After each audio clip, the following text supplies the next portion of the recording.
Hello and welcome to the Vocal Podcast. My name is Shannon and I'm here with Alex right now. And today we're going to have a conversation with a vegan.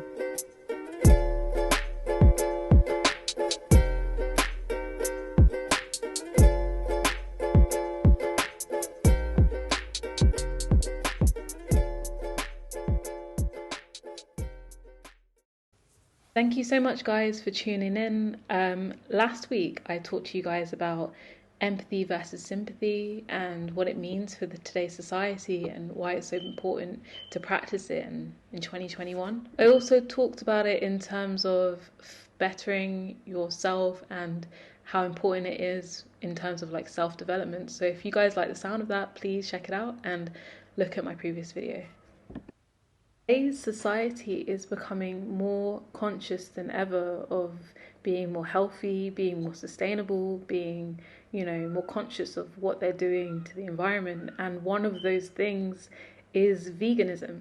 So I hope you guys enjoy and get an insight into veganism. I interviewed Matt, who has been a vegan for years, and I thought it would be cool because he's really into philosophy too. So I hope you guys enjoy, and yeah. So hello, Alex. Hi, Shannon. Good to be here. How are you doing?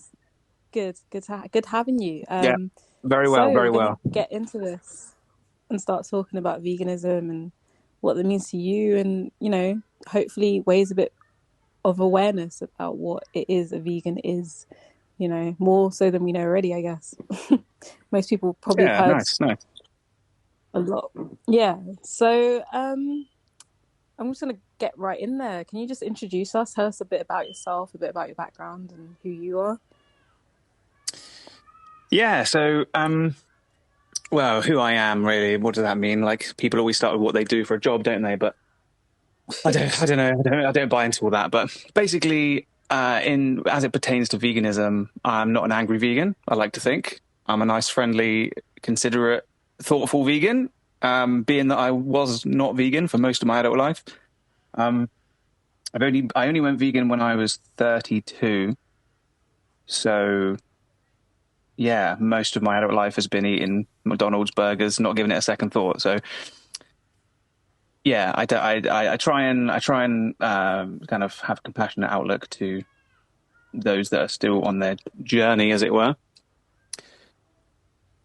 But yeah, I'm trying to like, I like to go on these kind of, these apps and talk to people, and I like to ask them questions, basically the Socratic method, because people don't like to be told what's what. But if you can ask them questions and they can come to their own conclusions, all the better. Psychologically, they're going to be much more, hopefully, it doesn't always work that way, much more inclined to make a change if they think of it themselves. And if I listen to them and ask them what their opinion is, what their ethics are, what their values are, and then we can sort of discuss any contradictions or hypocrisies, like just in a nice way, a gentle way. That's the goal anyway. So you kind of use rationality and logic to kind of break people apart with your veganist ideals, the vegan ideals, right? Yeah, well, like I think later on, I think like when we go over the definition of veganism, I think 99% of people are like vegan in their heart. Certainly, children are vegan, and it's just society and conditioning that changes that. Like even now, like 99% of people are against animal abuse. And then when we sort of discuss the objective facts about what does happen to an animal so we can eat them, like that, it's kind of hard to argue that isn't abusive. So if you're against abuse, but yet you pay for it, it's a juxtaposition there, which I just try and highlight in a gentle way. That kind of brings me to my first question. So how long have you, well, you've kind of answered it, right? Or how long have you been vegan and what made you decide to be vegan? Yeah, so about 3 years when I was 32, so 36 this year. So just a little bit of background. I think it is kind of pertinent to why I kind of made the leap as it was. So in my early 20s, I started to take more notice about like all the injustice in the world after going through like some stuff personally, which I won't go into. But it wasn't until about 25 when I started to sort of learn about philosophy and specifically ethics and Buddhism, Stoicism, and these kind of things. And they helped me with just a more positive mindset. And looking back, I'm sure it sort of paved the way, if you like, for me sort of being open to this message about like an injustice right under our noses, you know? Um, I remember several points in my 20s where a good friend of mine recommended that I watch a documentary called Earthlings. And he warned me it was like the most brutal thing ever. And so, of course, I refused several times because I knew it'd just be too upsetting. So I just went on eating burgers and steaks for the next decade, as you do. And then when I was 30, I stumbled across an article which I read, and it detailed just the extent to which humans exploit animals, and it focused mainly on like the scale of the industry. They called it the Iron Curtain, and just the ruthless efficiency that we commodify them and treat them as if they're like inanimate objects for our greed and pleasure. Pleasure, and that was the first real seed, and I remember it so vividly. And then next 2 years, my wife and I, we experimented with like pescatarianism and vegetarianism on and off, back to eating kebabs and McDonald's like during that time. And then I remember my wife and I watched Cowspiracy. By the way, anything that I mention, I'm going to link it in the description on my YouTube channel when I put it on there. But I remember Cowspiracy, I thought it was a good intro in that it was sort of non-graphic, didn't upset me. I'm sure many people noticed about the environmental impact of animal agriculture, although they do touch on some animal rights stuff, like at the end. Right, I saw that documentary. It was quite good. It is an eye-opener. Yeah, definitely. And it's a good sort of route into for people as well as the health side. And just the final sort of nail in the coffin was, 32, my wife watched Earthlings, which was the one that I refused to watch. But I watched one called Land of Hope and Glory, and that's a UK documentary. And that shows the certified methods and standard practices on farms and slaughterhouses in the UK. And that was crucial because I'm sure, like many non-vegans in England, I believe that it was like just in other countries. You know, you see the videos online, you think, oh, that's just in China, and it's a bit of like a sort of weird nationalism if you think about it, but it's a story for another day. But yeah, you see the animals out in the field, you see the adverts, and you know, happy eggs, yada yada yada. Just assume the best. Right, yeah, free range. Yeah. So it's, you know, I don't downplay the power of marketing and mass psychology. I sort of take that into my compassionate view because I remember how I was, you know. So, but yeah, actually. Sorry, go on. Sorry, no, you should finish. Sorry. Oh, it's okay. Well, just the documentary Land of Hope and Glory. I had to watch it in like 4 separate parts, but like I made sure I went through it because I knew I had to. I don't mind admitting I was pretty upset, you know, watching like the animals struggle for their lives, you know, looking up at the slaughterhouse workers with their eyes that just didn't understand, and they sort of seemed to be begging for help, like these like innocent animals, vulnerable, couldn't harm you if they tried. Like it just kind of really hit me, and that was that connection, really. And then three months later, I was finding ways to try and become active, mostly failing and being really angry, but I just was trying and learning, you know. Mm-hmm. I understand. Yeah, it's interesting because I think watching those things kind of put you right back into the frame of, you know, you can put yourself and have empathy for these, you know, spiritual things, but like it's hard because then when you stop watching it, when you move away from it, you kind of go back into life and you're like, oh, but cheese, you know. So it kind of makes me question, like, what was it really hard to transition to be totally vegan? Well, yeah, as I just touched on there, like we did it overnight. So when most people say they transition, what they mean is like they gradually give up cheese or they gradually give up meat. And that's where sort of reducitarianism, flexitarian comes in. But like we just did it on the day. So our transition was after that day where we just had to learn how to be vegan. So slightly different, but I mean, you know, we had to do a lot of learning. We were in the supermarket reading labels, like spending hours sometimes, but and when you learn what you can eat, what you can't eat, why, you have to sort of research. If you have that sort of motivation to do it, then it's not really a chore, you know? But yeah, we gave away all our meat and our cheesy pizzas and all that stuff, just experimenting with stir fries, curries, like we knew about Korn and Linda McCartney, and that was basically it. And other than that, you go out Mm. and you experiment and you learn and you find other vegans, and you know what vegans are like. They love to talk about veganism, so so they were happy to Right. help, which is always good. But So yeah, we you bought a think, vegan cookbook. mm, No, just learning how to cook a bit, really, which was actually really fun, because before it was like knocking together a spag bol or bangers and mash, but now we were sort of mm. passively learning about nutrition and different ways and flavors and ingredients I've never heard before, and yeah. So do you think it was easier because you had your wife there doing it with you? And do you think it's Oh, easier to be indefinitely, vegan yeah. in a community? Yeah. I mean, that is, I would say personally, from my experience talking to people and my personal experience, that the number one reason that people don't stay vegan or they don't go vegan, or the hardest aspect about being vegan, is social pressure, I think. Hmm. Because, I mean, I was really lucky, and we kind of live with our in-laws now. We're sort of living in a sort of communal kind of way. And we were really lucky because they went vegan with us a few months later as well.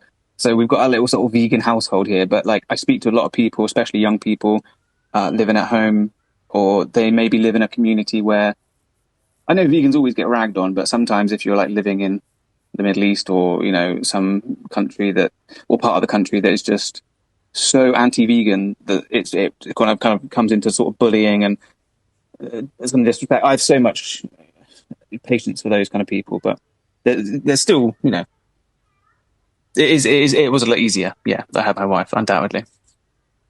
Mm. So what do you think about people that are non-vegan? So you've already touched on that if you understand if they come from a difficult background. But what about just people that kind of know or they see the realities of it and they just kind of slip back into it? Do you blame them? Do you have like animosity towards them? Any anger? No, I wouldn't say anger or animosity, but like kind of frustration with the trolls. But I think that's just human nature. Like, I'm a human as well. Like, I can try and be as compassionate as possible, but obviously I know about the animal suffering, and when people find it funny, it's like it's human nature for me to have a strong emotional reaction to that. But like when I the first 18 months, I was Mr. Angry Vegan, trying to debate everyone, trying to convince everyone, and I was like, that now, the last 18 months, I've kind of realized that if my goal is to help animals, like arguing with people Mm, is not going to help mm, them. It's not going to help the animals. It's mm-hmm, not going to help the non-vegan. It's not going to help me. Just everyone's going to be upset. mm. So Agreed. Right. it has to be like, they say the golden rule, like treat other people how you want to be treated. But I don't think that applies. I think you have to go a step further and use what I call the platinum rule: treat others how they want to be treated. You have to take your ego out of it, and then you have like a goal, and you just have to. I believe that everyone's doing the best they can, given the conditioning, status quo of society. Yeah, taste, pleasure, like this really important thing. Like, it links to family and all these other strong emotional things that people have, and if they fear change and all this misinformation and disinformation. I'm very sympathetic to it all, but I just hope that when people know better, then they can and should do better. That's just my hope. I try and hold people accountable in a gentle way, as I said before. Hmm. So, and also you keep mentioning as well, like you study philosophy, Stoicism, you went deep into that, and that kind of pushed you into the direction of veganism. Like, how does philosophy or spirituality kind of link to veganism for you? Like, what does that mean for you? Um, Philosophy, well, as I said, when I was looking into the injustice of the world, I was kind of like, I just looked at like globalization and mass poverty and racism and sexism, and like, like when you're a bit depressed as it is, like, and you start coming outside of, early 20s, started coming outside of selfish hedonistic ways, and you think like, oh God, what can I do to help? And then it's so overwhelming, and then I personally felt like I was sort of trying to fix everything and carry the weight of the world on my shoulders. And then I realized that, like, as I sort of delved into the complexity of humanity and just the world politics, anything you care to mention, I realized that like it's the Stoic thing, isn't it? Like, if you can't control it, then you kind of be at peace with it. And I also realized that I wasn't contributing to it directly. Like, sure, like I pay taxes, but I have to, I drive a car, but like I try and do it as least as possible. But then I looked at the suffering that I was contributing to. And, when I found out the truth, it was like, oh, I can't do anything about like, you can be charitable giving and things, and you can try and have better conversations with people. But 3 times a day, I was contributing to something that I was against. And I thought most people would be against it. And that's why I found that was a real avenue for me to help and do the most good. Mm-hmm. So would you say that by not being vegan, you weren't really being, because they say being authentic and being yourself is having a moral stance and sticking to it, right? Sticking to your word and following through with your ideas, right? So do you think that when you found out what veganism was, do you think that you were almost, this can sound really dramatic, but like living a lie, like not being yourself? Do you think it was going against your moral standpoints? Do you think that could be a bit of a philosophy to what you were thinking? Yeah.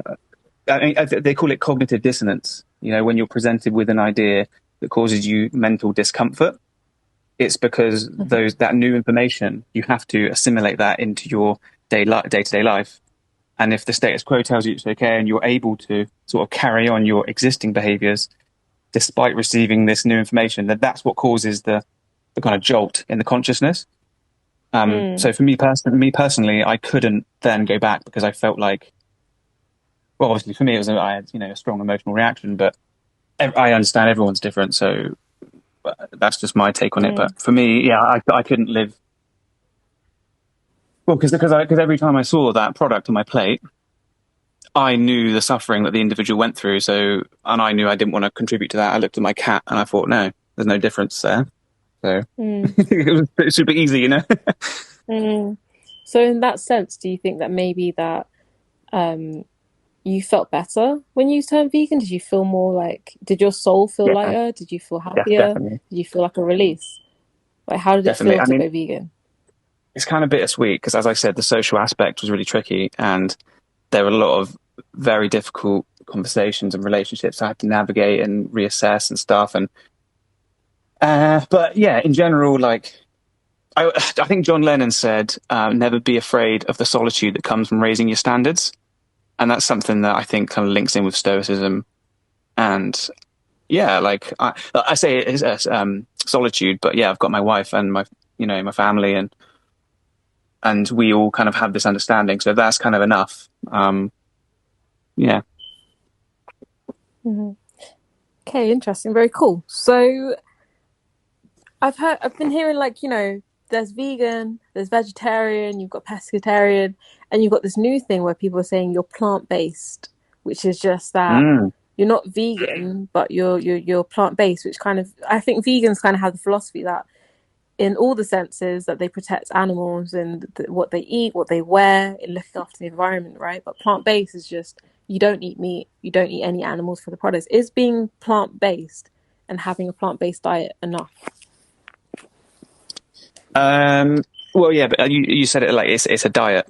So as we know, with most diets, they tend to fall away. So it's not an ethical position because you can still be plant-based and still wear leather, which still involves killing animals in exactly the same way that eating beef or dairy does.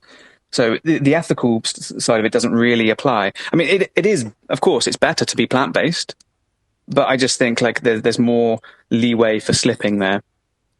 And I'm not going to argue if people want to go plant-based, I'll support it, but for example, my in-laws, they gave up dairy at first and they gave it up for their health because, they're a bit older.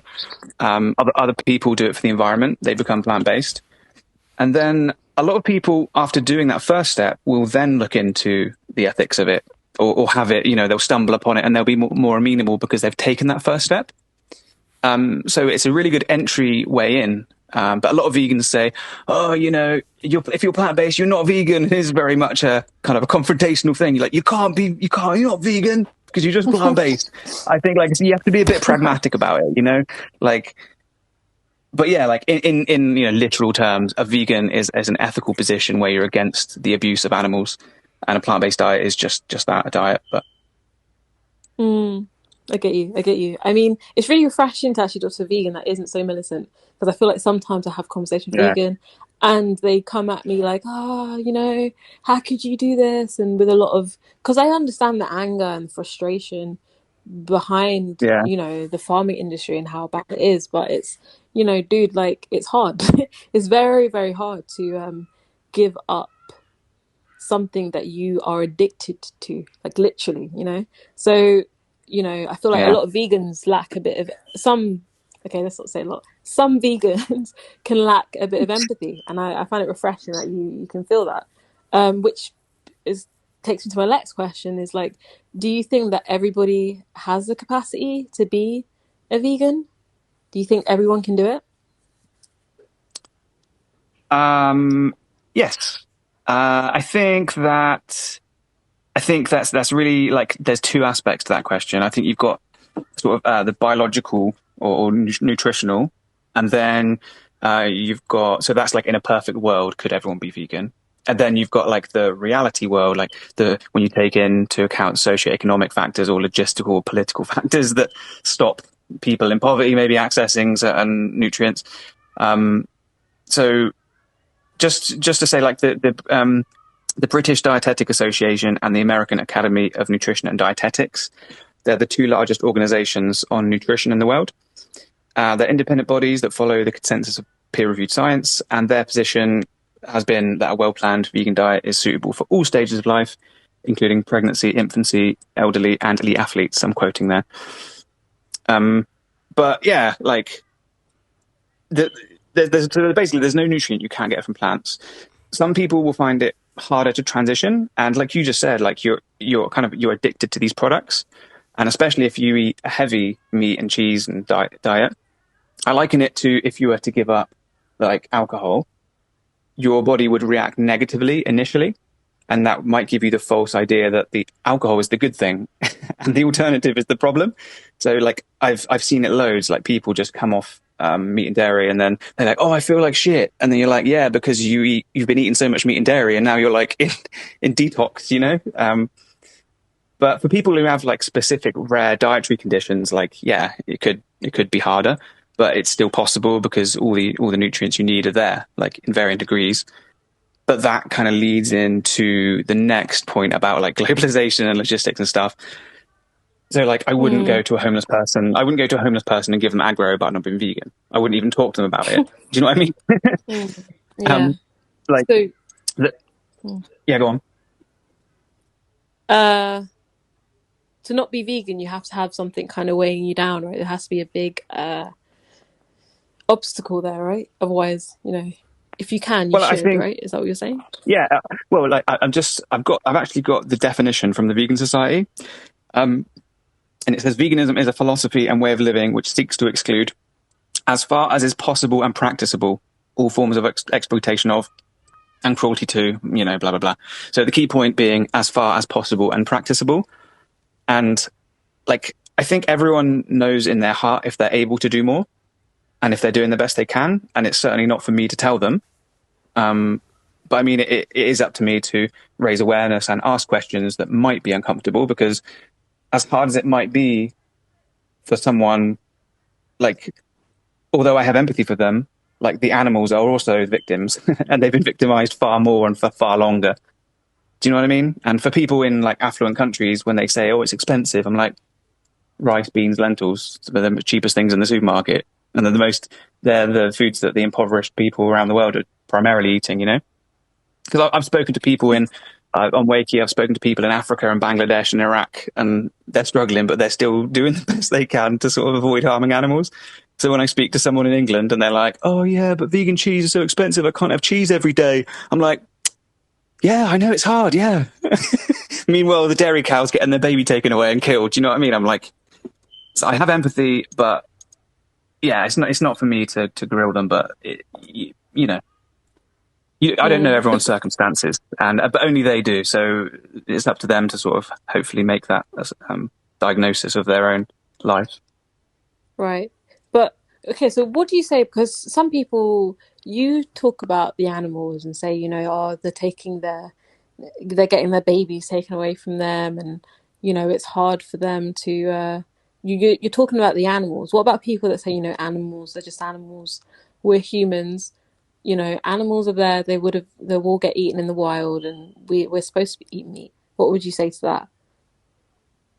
I would say that there's about 7 billion people on the planet, and there's about 60 billion land animals that we breed into existence just to kill. So it's not just like we're hunting wild animals. We're breeding them into existence, and they have lives of suffering, and then they are killed at a very young age. So I would say that is like, you can't bring life into the world with the sole purpose of exploiting it and killing it for your own pleasure. Okay. All right. So, a question: do you think it's possible for the world to be vegan? Yes, I think it is possible. I don't see how it couldn't happen if the whole world wanted to. But I think the world is made up of individuals who we talked about, have their individual problems and also like psychological biases and the status quo, multinational corporations. There's a lot of money in the meat and dairy. So I don't know, like, I think the real whether question is it sustainable? Go on. Is it sustainable to have that much land and to use it? Oh, you're talking on a practical level. Yeah. Okay. So like I said, we currently feed 60 billion land animals and between 40 and 120 billion farmed fish. So the water, food and land and just general resources that are required to grow their food is like really inefficient. So we currently grow enough food to feed 12 billion people, but 82% of starving children live in countries where food is grown to feed animals in the West. So, actually, it's really interesting. In 2016, Oxford University did the largest meta-analysis of 40,000 farms in over 119 countries. And they concluded that if everyone adopted a plant-based diet, we would reduce land use by 75%. They found that meat and dairy production is responsible for 60% of agriculture's greenhouse gas emissions, but they provide only 18% of calories, as 1/8, and 37% of protein worldwide. And they found that even the most sustainable methods of animal farming were still more damaging than the least sustainable form of plant farming. And it's interesting, like the lead researcher of that study, not surprisingly, adopted a plant-based diet during and after the 4-year study that he did. Crazy. That's insane. I mean, one of the facts I know is Cowspiracy, which I thought was insane, is that, when we sit down, you think, like, what does a cow eat, right? What do you think a cow eats? You think, oh, grass. It eats grass, right? But no, they eat feed. And feed is grown on a field, right? And a cow, I think it's something ridiculous. Like, eats something like an acre of feed that we're using that land to grow feed to feed a cow that we don't really need. Or we could be using that same set of land to be growing plants that we could eat for ourselves. I think that made me a bit like, wow, is that what we're doing? Yeah. Is that what corporations are doing right now? But yeah, and even with grass-fed animals, because intensive farming is the most efficient and the most environmentally friendly way we can farm that amount of animals. Because if you wanted to take that amount of animals and put them all on grass, think of how much land we're using at the moment. It's going to be way more. And even the grass-fed animals need feed in the winter. So it's like I said, the most sustainable form of animal farming is still way worse than the least sustainable way of plant farming. So I personally think that it's going to be forced upon us, like when we come closer to environmental destruction, veganism, or at least a massive reduction. Definitely, 100%. Okay, so question: what do you think veganism looks like in the future? Because I've heard of these. They're trying to grow lab-grown, meat in a lab, right? Do you think that's looking like a good future? Do you think vegan is looking good in the future? Yeah, I mean they've already done it. I think they've been done it ages ago, but I think they sold the first lot. I can't remember which country it was, but obviously it was like crazy expensive. But it was kind of like a landmark thing, But as I said, I don't think the world will ever get there, like from an ethical perspective, because the animals have been like abused for such an extent and for such a long time. that is such a roadblock, like psychologically, our mass consciousness. Like just a quick stat. This is really, you might find this interesting to demonstrate the scale of the problem. As many animals are killed in 3 weeks as the same amount of humans that have ever existed. Wow. That's insane. the level to which we kill animals, you know? Mm. So anyway, yeah, I believe that it will be forced on us. The lab grown meat, that of course that will reduce in price and become more widespread. And I don't know if you heard of this, in Finland, they've developed technology that can create carbon neutral protein out of carbon dioxide, water, and electricity. It's mad. Okay, that's Like really cool. it's basically like Okay. protein out of air. It's incredible. That's pretty cool. Yeah, science is amazing. I mean, yeah, definitely it's gonna be science veganism. Yeah, pretty cool, man. Pretty cool stuff. I reckon that if we do change in time before, in time to stabilize the planet, then I reckon that, like, if, we become maybe, either vegan or a drastic reduction, then I reckon, like, future generations will look back at what we did and be like, what were you doing? Like, killing all these animals and destroying the planet just for a burger. In the same way, we look back on other injustices from our past and think, like, what were we doing? I honestly think now, if we survive, yikes.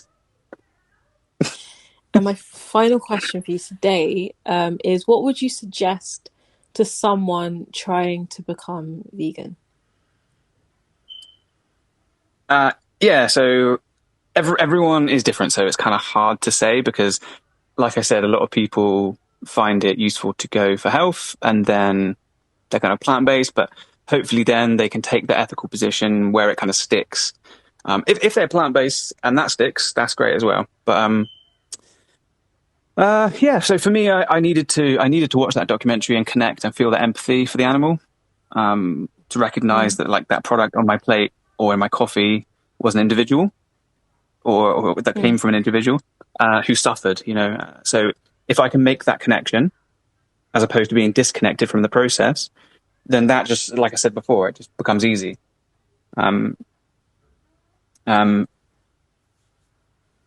So yeah, I think that when you take that position, that if you're against animal abuse, like I said at the beginning, and then you agree that it's abusive, what we do, then for the first time you sort of align your actions with your beliefs. But, like, on a practical level, like, there are some really good programs out there. There's challenge22.com. Again, I'll link that in my description. And there's a new one, Vegan Bootcamp, which I'm using. They can just help you with the initial transition to a vegan lifestyle. Completely free. I think the Challenge 22 is on Facebook, and they've got expert dietitians if you've got special needs. Full-time support with, like, social aspects, like menu plans, like your favorite food replacements, restaurants, where to go, best takeaways. And they do, like, some softly animal rights stuff as well. But failing that, like I said, just find a vegan and ask them to help you. Like, I'm sure they'll just come and do your grocery shopping with you, like I would. Right. But ultimately, I think, like, if someone wants to do it, they'll find a way. Like, we've got a Google in our pocket with 1 million vegan recipes and, like, 10 supermarkets full of amazing vegan food. So I'd probably just say, like, be brave, confront the suffering that you pay for, and address it, and just ask yourself, what side of history do you want to stand on? And also, I'll be linking all the videos that you suggested me to watch. Also, another one that I watched called Dominion, and Cowspiracy was a really cool one. And if you're wondering whether, going vegan has any health benefits, I suggest watching The Game Changers, because that was really cool. Yes. Those of you that are into fitness and muscle stuff, you can get protein from plants, just like you can get from meat. Even better way, your body is working even better by making protein and stuff like that. So go check that out. It's been awesome. Thank you, Alex. Yeah, I really enjoyed it, Shannon. Yeah, thank you. Cool. I want to kind of talk to you, and I want to have a bit of a debate, if you don't mind, right? So I'm just going to pretend like, so some questions that people might ask you might be a bit controversial, and I'm sure you get all the time. But I personally went vegan I've been on and off vegan for about 3 years. 3 years I've been on and off vegan. Right now I'm off. I am eating chicken, fish, and cheese at the moment. I find it really hard to let go. When I did go, I watched Dominion. I went completely vegan. I was like, wow, this is crazy. This is terrible. I Yeah, yeah. cannot eat meat, and I got really ill. My stomach started cramping. I couldn't. I was doubling over in pain. Like I was in a lot of pain for about 5 days, and then on the sixth day, I ate a piece of fish, and I felt a lot better. So when I asked you earlier, can everybody be vegan? Do you not think that some people are just kind of they need meat in a way, or do you think anyone can transition? Well, it's not really for me to say because I'm obviously not an expert. I'm not a doctor. I say a doctor. Doctors aren't trained in nutrition to what the extent to which we are. But yeah, I mean, you just go to the British Academy of Nutrition and the American Academy of Nutrition and Dietetics, and like they'll there's no nutrient that you can't find. So I'm Mm. not saying that I'm not saying it would be easy for everyone, like I said, but there it's categoric. There is no nutrient you cannot get from plants. So maybe you need to eat something different with something else, or a certain product, a certain vitamin or supplement that you're missing. Maybe you need your omega-3s. You can get that from algae. As I say, I don't know, but there just needs to be some tweaking done, some more understanding. Mm. But yeah, I'm sorry that you went through that because that must have put you off. And I It don't wish that on didn't. anyone, but Yeah. I'm still planning to go back. I mean, it's just been a bit of a different journey for me. I think I'm going to have to take it much slower than some people. I can't just switch it off. yeah, But yeah, very yeah. cool. Okay, so, and then some people might say that, they're just animals. We're humans. We're supposed to be eating animals. Animals eat each other. Why can't we eat animals?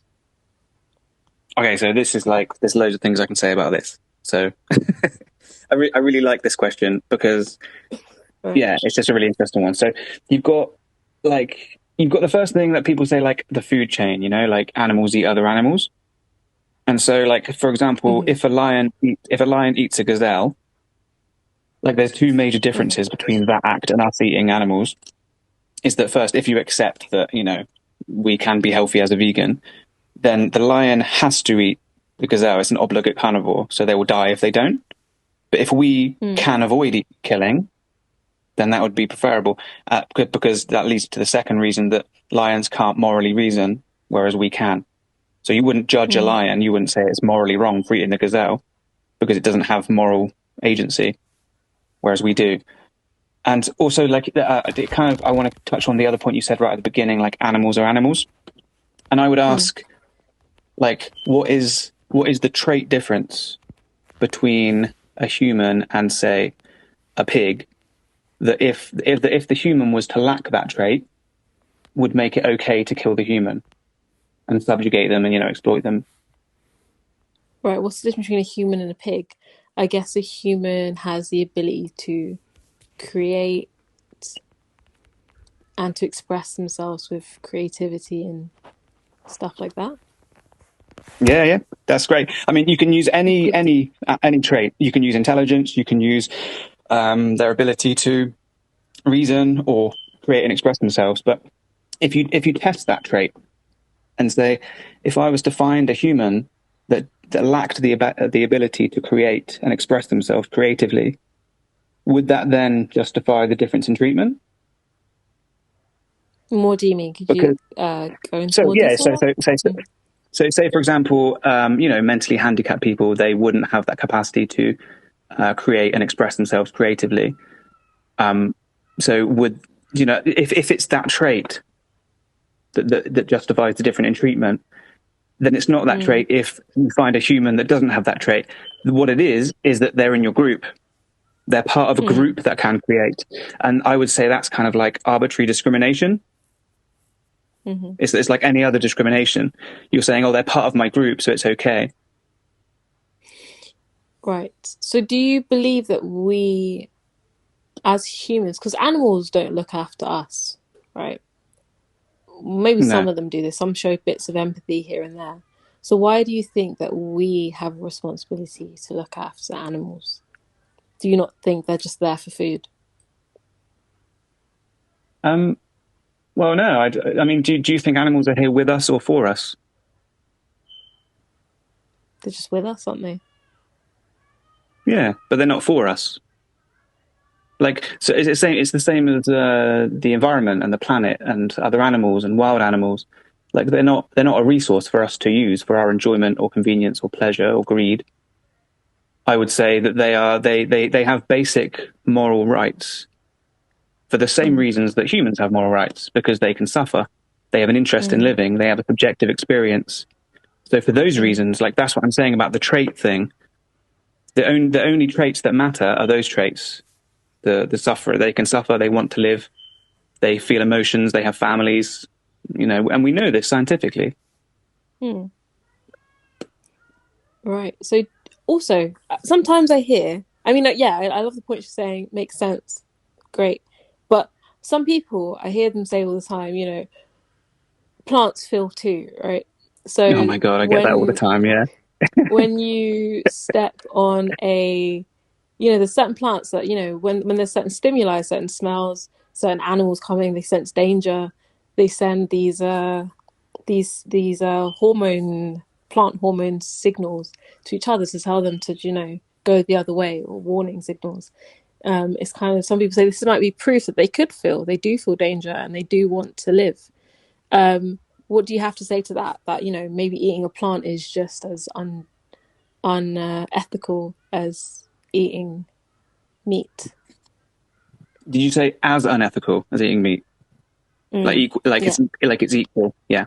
Okay, so yes. I always kind of go a bit like funny with this one, because I get this so often you wouldn't believe. And I say to people, so do you think there's a moral difference between stabbing a puppy and a carrot? And you'd be amazed how many people say, yeah, it's exactly the same thing. But like, I think that we know that a carrot doesn't have a brain. It doesn't have a central nervous system. It's not sentient, so it can't experience its reality. Plants can react to stimuli, but so can your phone, so can a breathalyzer. That doesn't, and I'm not saying they're inanimate objects, I know they're living, but do you know what I mean? Like, just because you can respond to stimuli doesn't mean you're alive. So it doesn't mean you're sort of sentient and you can suffer. Also, in terms of suffering, it wouldn't make any evolutionary sense for a plant to feel pain, because they can't escape pain. Because humans and mammals and creatures that feel pain can escape it. Pain was an evolutionary advantage so that they could avoid being killed. So why would plants evolve to feel pain if they can't escape it? It wouldn't make any sense. And that kind of links into the science we know. They don't have brains and central nervous systems. But, Shannon, even if I grant that plants do feel pain, which I think they don't, remember I said 60 billion land animals and 40 to 120 billion farmed fish? All the food they eat, that's wheat, that's corn, that's grain. Think of how much extra food we need to grow, and they're plants. So if you're an animal, if you're a plant right activist, then you'd still be vegan, because you kill less plants overall, right? True, very true. Interesting. Those are just a few questions that I had, but I think that is gonna do it. Thank you so much for giving your opinions, to us, and sharing your vegan experiments with us and stuff like that. I appreciate it. Yeah, I mean, I feel personally, my opinion is, I think veganism is the way forward. I think we all do need to become vegan eventually, if not now, then very soon. If not vegan, at least we should all be eating lab-based meat. You know what I mean? It's definitely going that way. It's not sustainable to keep this farming going, slaughterhouses. It's not ethical at all. It's really sad. I watched that movie, and it was one of the worst things I've ever seen. I don't know. They're so angry with these animals that cannot harm them back, and it just doesn't make sense to me. But yeah, this is cool. I'm happy that we had this conversation. Looking forward to hearing the responses I'll get from this video as well on my page. Yeah, me too. Yeah, so Alex, if you'd like to say a farewell to the people on my podcast. And yeah, just thanks for having me on, and it's really nice to hear someone so open-minded and kind of just on board and willing to have me on and have this discussion. Yeah, and just to you, Shannon. Good luck with your veganism, and Thank you. yeah, like maybe check out Challenge 22. As I said, they've got expert dietitians and nutritionalists, so you could explain what happened, and they can maybe help you out if you wanted to give it another go one time. Awesome. And I will also put a link to all the things you suggested beneath this video, and also I will link your YouTube. You have a YouTube channel, right, Alex?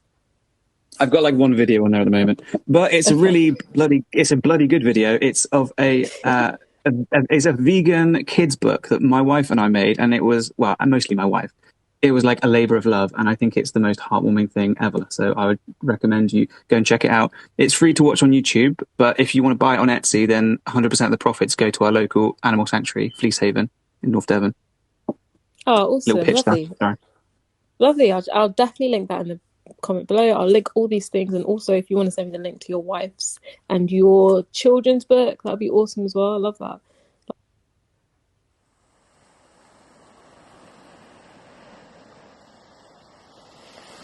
Thank you guys so much, guys, for tuning in. I hope you guys learned as much as I did in that interview, and I hope you guys can just have a conversation about it. Like, if you agree with veganism, if you don't, if you have controversies, what Alex said, like, please feel free to comment and type it below.